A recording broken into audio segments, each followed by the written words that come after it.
ছিল, কিন্তু কাবিলের যে বিষয়টা ছিল, তাদের যে কলম ছিল অপরিষ্কার ছিল এবং আল্লাহর বিধানের বিপরীত কাজ সে করতে চেয়েছিল। আমরা যদি আমাদের কলম যদি পরিষ্কার না থাকে, আল্লাহর বিধানের বিপক্ষে যদি কোনো কাজ করে যদি হাজার কোটি টাকা দিয়েও যদি কুরবানি করি, তাহলে সেই কুরবানি কবুল হবে না। এরপরে আসি, এই আয়াত গেল, পরের আয়াত থেকে শুনি। এরপর আল্লাহ সুবহানাহু ওয়া তাআলা অন্য আয়াতের মধ্যে বলেন, লা ইন বাসাত্তা ইয়াদাইয়া ইলাইকা লিতাকতুলানি মা আনা বিবাসিতি ইয়াদিয়া ইলাইকা লিআকতুলাক ইন্নী আখাফুল্লাহ রাব্বাল আলামিন। অনেক লম্বা ঘটনা সংক্ষিপ্ত আকারে আপনাদের মাঝে উপস্থাপন করছি, সময় সংক্ষিপ্ত।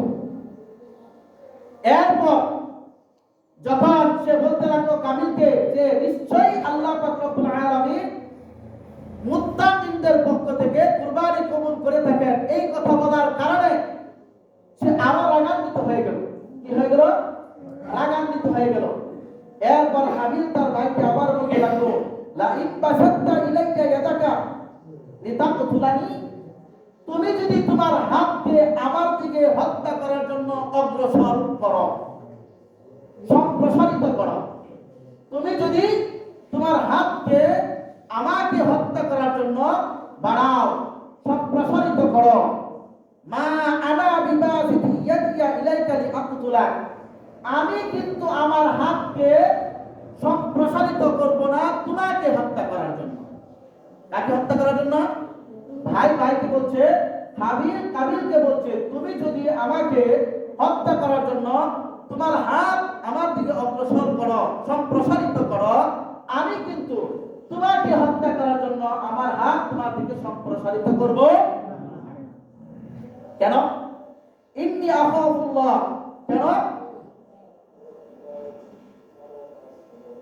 মা আনা বিবাসিতি ইয়াদিয়া ইলাইকা লিআকতুলাক ইন্নী আখাফুল্লাহ রাব্বাল আলামিন, নিশ্চয়ই আমি রব্বুল আলামিনকে ভয় করি। কাকে ভয় করি?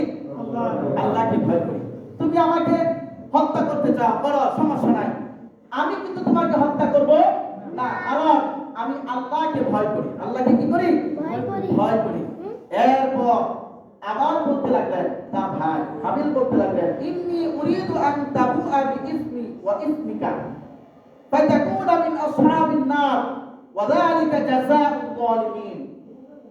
এরপরেও আবার তাকে উপদেশ দিতে লাগলেন, শোনো, ইন্নী উরিদু, আমি ইচ্ছা করি, আমি চাই, আমি কি করি? আমি চাই, আন তাবুআ বিইসমি ওয়া ইসমিকা, আমার এবং তোমার গুনার ভাগীদার, আমার এবং তোমার গুনাহ, আমার গুনাহ এবং তোমার গুনার বোঝা তুমি বহন করো। আমি চাই আমার গুনাহ ও তোমার গুনাহ উভয়ের গুনার বোঝা তুমি বহন করো। তার গুনাহটা কি ছিল? তার তো গুনাহ স্পষ্ট, সে আল্লাহর বিধানের নাফরমানি করতে শুরু করলো। কারণ তার বিধানের মধ্যে আল্লাহর যে শরীয়ত ছিল, ওই সময় যে শরীয়ত ছিল, ওই শরীয়ত মোতাবেক তো সে তার বোনকে সে বিবাহ করতে পারে না, বরং তার ভাইয়ের সাথে যে বোন জন্ম নিয়েছে সেই বোনকে তার বিবাহ সম্পর্কে আবদ্ধ হতে পারে, কিন্তু সে তো আল্লাহর যে বিধান সেটাকে অমান্য করতে লাগলো। এরপর বলতে লাগলো, ফাতাকুনা মিন আসহাবিন নার, আমি চাই যে তুমি আমাকে হত্যা করে আমার গুনার বোঝা তুমি বহন করো এবং জাহান্নামের অধিবাসী হও। কিসের অধিবাসী? জাহান্নামের অধিবাসী হও।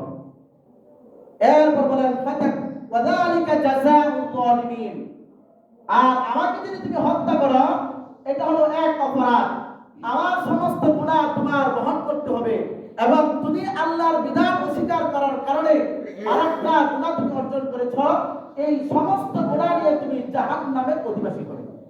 আর জালেমদের জন্য ঠিকানাই হলো, পুরস্কারই হলো জাহান্নাম।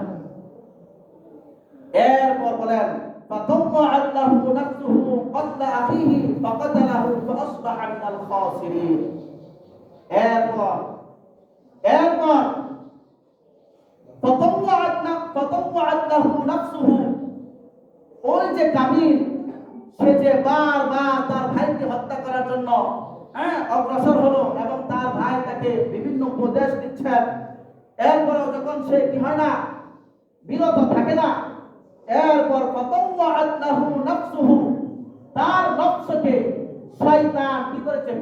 করেছে কি করার জন্য? হত্যা করার জন্য। শয়তান কিসে? শয়তান তার নফসকে কি করেছে? পাকড়াও করেছে। শয়তান তার নফসকে বুঝায় রাখছে যে হত্যা করতে হবে, হত্যা করলে তুমি পাবে, হত্যা করলে কি পাবে? তুমি পাবে। যখন তুমি তাকে হত্যা করবা তখন তুমি পেয়ে যাবা। হ্যাঁ, শয়তান তার নফসকে বুঝায় রাখছে, পাকড়াও করছে। কতলা আখিহি, তার ভাইকে হত্যা করার জন্য, ফাকাতালাহু, অতঃপর সে তার ভাইকে হত্যা করল। এত বুঝানো